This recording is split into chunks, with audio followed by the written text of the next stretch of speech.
Hello guys, this is the part 2 of our handling component tree session.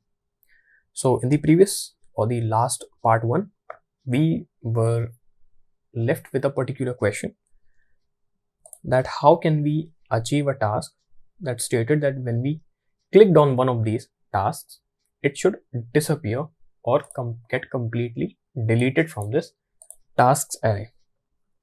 So in order to answer that, first of all, we have to understand that when we pass props to our child components, the way we do it in here, as you can see, I created a text property in which I made this equals to every individual task that was being mapped upon, and we sent it to its child component via props, and we were able to tap into that by using these dot operators over this props.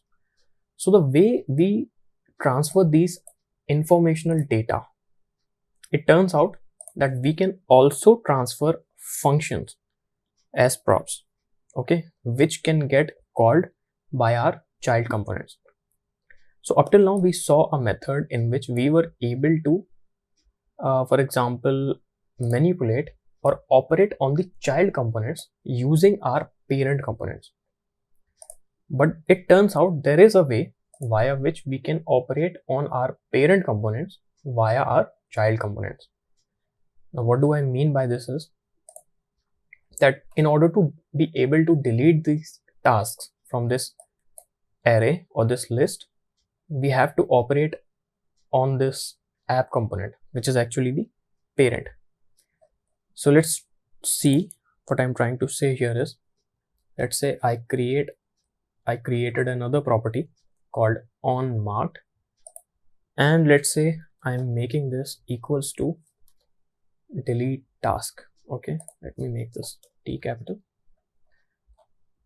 and let's say this delete task is also a function like this.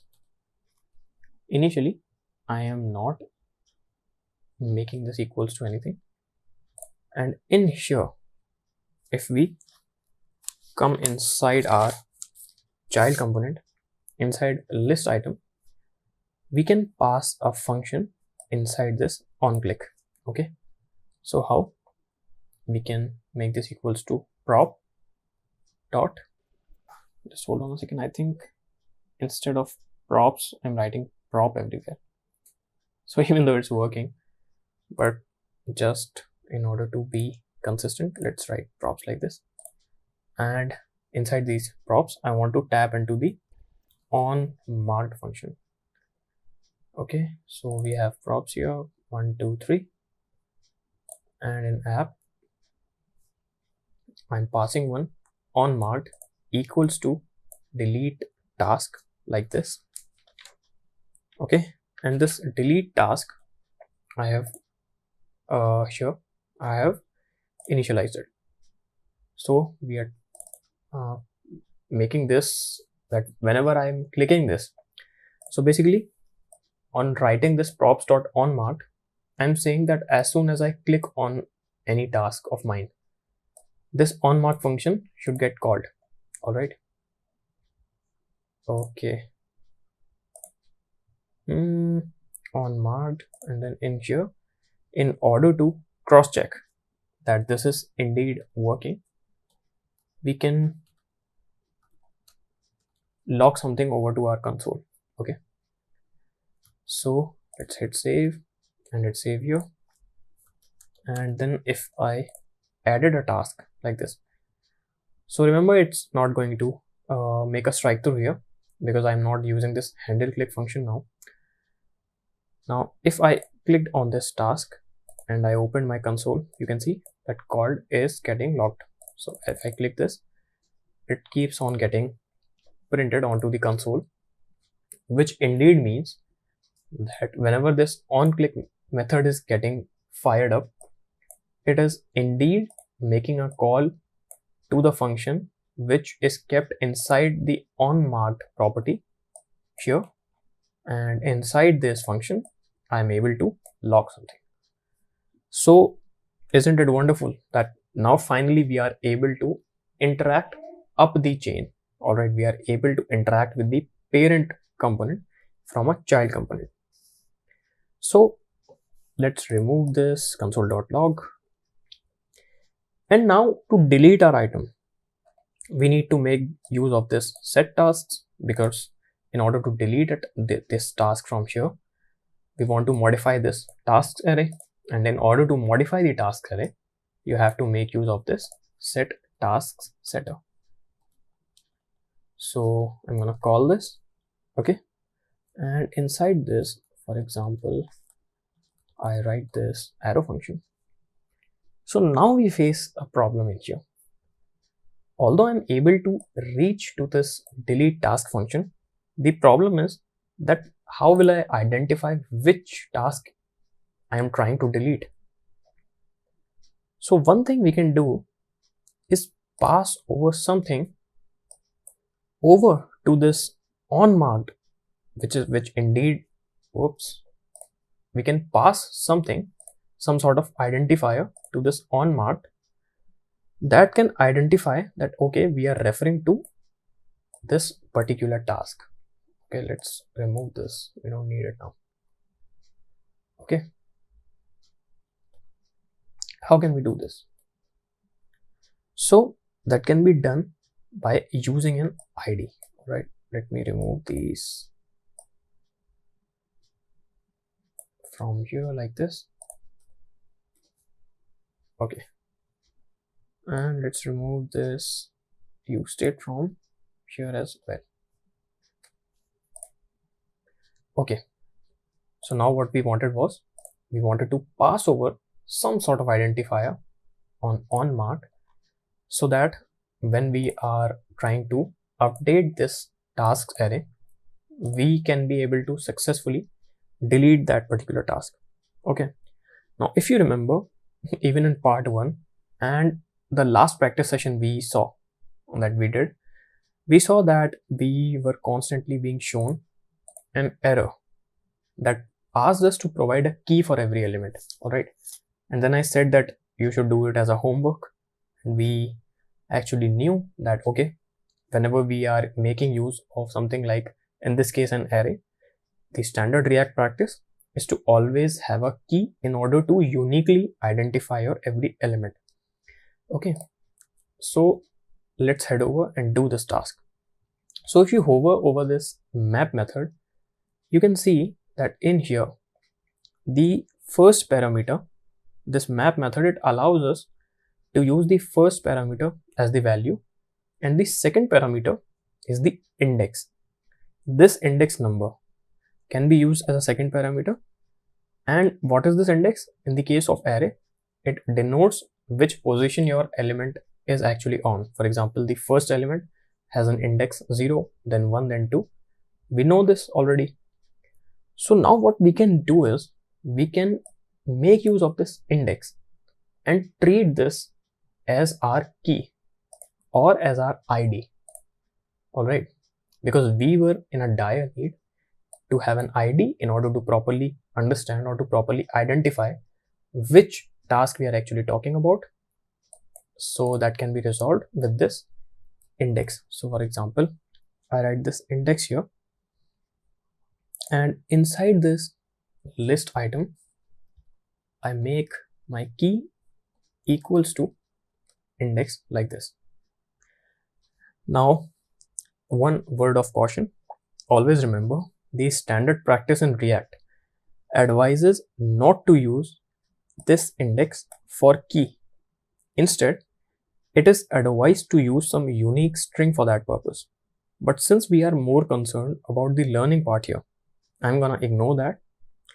And for those of you who are still curious about that, there is something called UUID.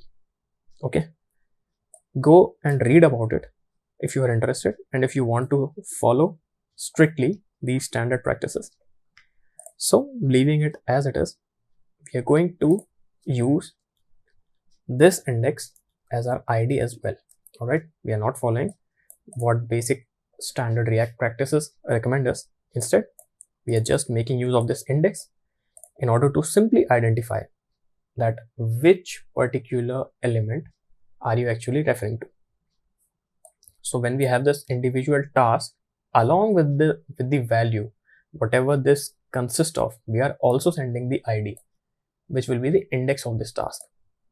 And now you might think that once you are inside this, you will receive the ID inside our props in this list item component. And you might be thinking that, okay, now we can simply write props.id like this. So we are able to pass this ID as a parameter for this delete task function. And then in here, if we receive this ID, which means that we shall be simply able to log this ID. Okay. So hypothetically, this should work, right? Because, okay, we have successfully created a key also, and then we have created an ID that is the index of that element. And then by the use of props, we are able to pass this as a parameter for this delete task function. So that means that as soon as I click on a particular task here, the ID of it should get logged onto the console. Let's try to see it. Let's say if I try to add a task inside this list. So what do we see is, as soon as I clicked on this add button, this function is getting called, which means as soon as an element is added inside this array, this function gets called, which means that's why it is getting logged onto the console. So what is actually happening? So it turns out, let's see this with a closer look and a more cautious look. So if you see in here, and if you remember that when we talked about JavaScript functions, we saw that as soon as you append these parentheses in front of your function, and even if you are passing anything inside it, as soon as you append these parentheses in front of a function, the function gets called. So what is actually happening is, as soon as this list item is getting rendered, it is calling this onMart, which is actually the delete task function. But that is not what we want.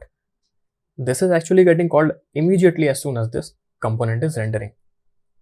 So instead, what we can do is, we can create a function. If you see this on click here, like this, if I remove all of this and whatever I'm trying to call inside this on click, now what I'm doing is, instead I'm creating a callback function by the use of this arrow function, and then and only then I am making a call to this onMart and passing this props.id as a parameter. So now, since I am passing this inside a function, what happens is, now only when I am clicking this div of mine and this function is getting called, only and only then this props.id will get sent over to this delete task function, and it will get logged onto the console. You can see it now. If I try to add a task like this, I hit add and nothing comes here. But as soon as I click on this, you can see the index of this element is coming now. And if I click on this, the ID, which consists of the index of this list item, is actually coming here. So this is a mistake that several developers in their beginning state tend to make.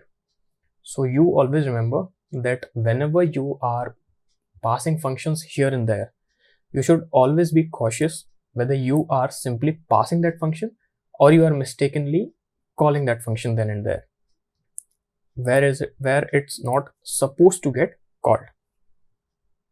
So now it will only be called when the list item is actually clicked.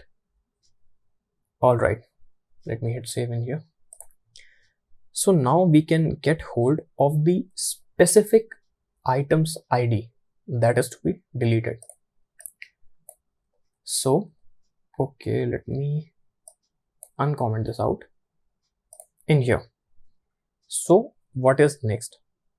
Now we know that the ID of the element which we want to remove from our item array, that is the tasks array. So if you remember, we studied something called the filter method. All right, and what this filter method actually did was it helped us to filter elements from an array based on some condition, whatever you wrote inside this.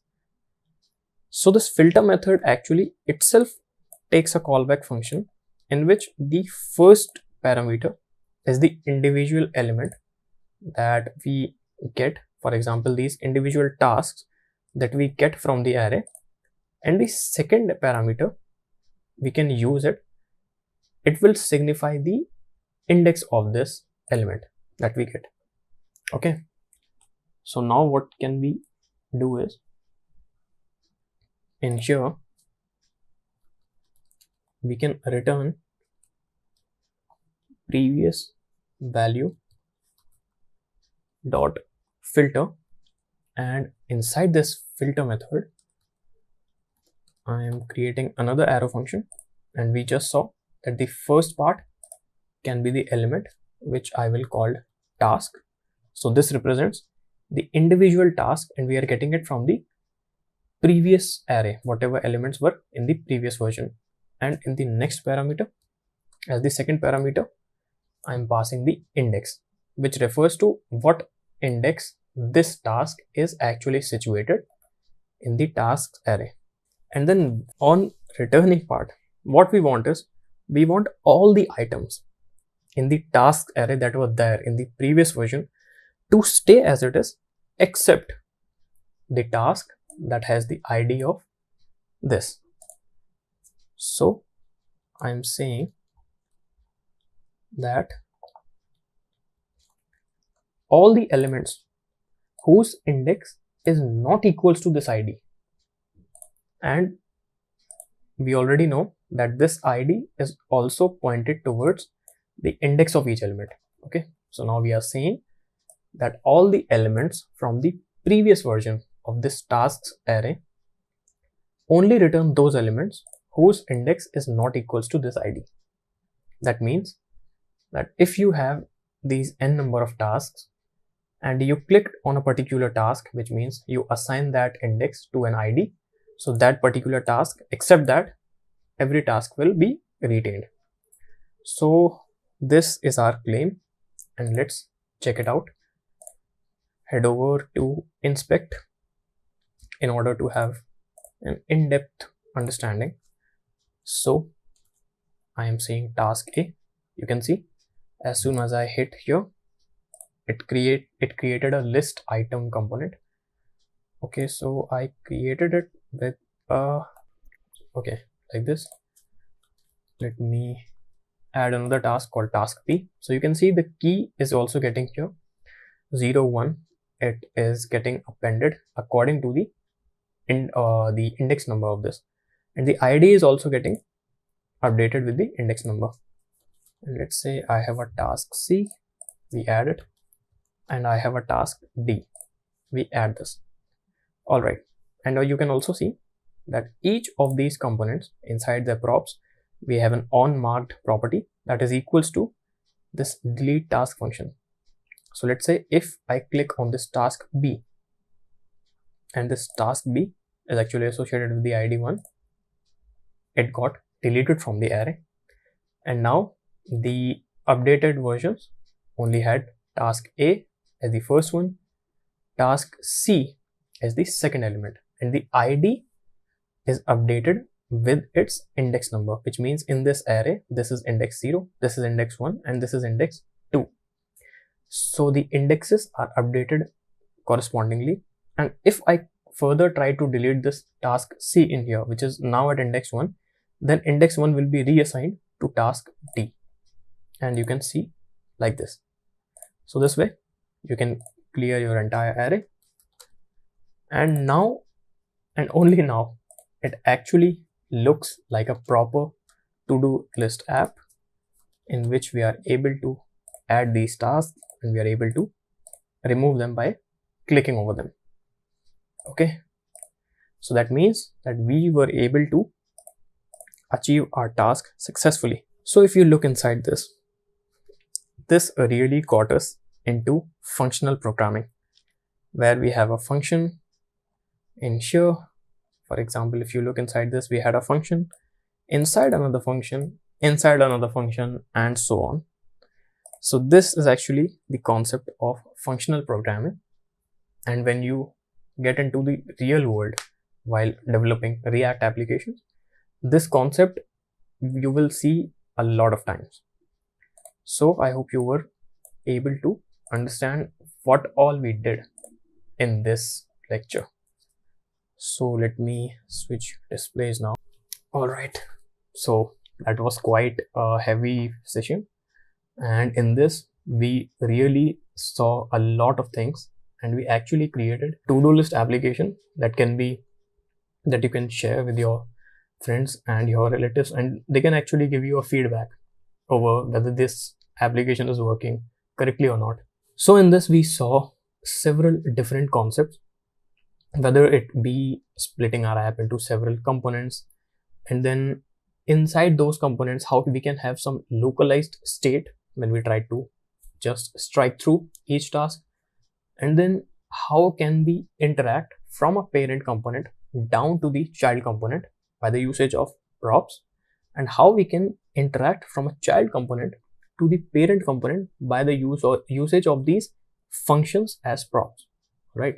How we can call these functions by the usage of unique identifiers, which in this case we use this specific identifier or the ID as the index of these array elements. But always remember, we also made the key equals to that index element, which is not a recommended practice. And as suggested, if you want to have a look, you can refer to that UUID. I also mentioned it as a comment, and go through and read about it.